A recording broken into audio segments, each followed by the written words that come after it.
যেই lava পিটটা cross করতে পারবে Mr. জিতে Beast যাবে। সবগুলো video এবার অনেক শুরু করো, challenging তোমাদের হাতে হয়। 60 সেকেন্ড তারপরে সময় আমরা আছে, দেখবো ঠিক আছে? সত্যি মিড হয়। বেবি কিন্তু নিতে ভুলো না, তারা জিততে গেলে একটা এখান থেকে বুদ্ধি তিনটেকেই দিচ্ছে। ওদিকে নিয়ে যেতে হবে। গার্ল যাও যাও যাও। ও ও ও, ঠিক আছে ঠিক আছে আমি ধরেছি তোমায়। এবার আমাদের কোথায় যেতে হবে? এখানে ক্লাইম্ব করতে হবে। সময় চলে যাচ্ছে, তাড়াতাড়ি করো। ও মাই গড, এটা তো অনেক উঁচু। এসো জিমি, আহ! আমরা প্রায় এসে গেছি। আমি সেকেন্ড বেবিটাও পেয়ে গেছি। আমি এবার লাফ মারছি।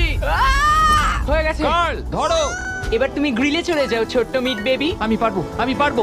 আরে না! না তারিক। ওর পরিবারের কি হবে? যাই হোক, চ্যান্ডলার এখনো রয়েছে, চলো। চ্যান্ডলার তুমি কি জানো যদি কেউ 31 অক্টোবরের আগে কিং অফ মিড কেনে তাহলে সে মিস্টার বিস্ট বান্ডেল পাবে? আর 15 সেকেন্ড বাকি। আর একটা মিট বেবি নিয়ে আসতে হবে। তুমি পারবে জিমি। সাহায্য করো, আর সাহায্য 10 করো। সেকেন্ড বাকি। তুমি পেরেছো। আমাদের মিড বেবি লাগবে। নাও এবার। জিমি এসো। কেন? ঠিক আছে চ্যান্ডলার তুমি নাও, আমি যেতে পারবো না। ধরো ধরো ধরেছি আমি, এই পেয়ে তো, গেছি। আমরা পেরেছি, আমি আমরা এটা মিড কি করে বেবি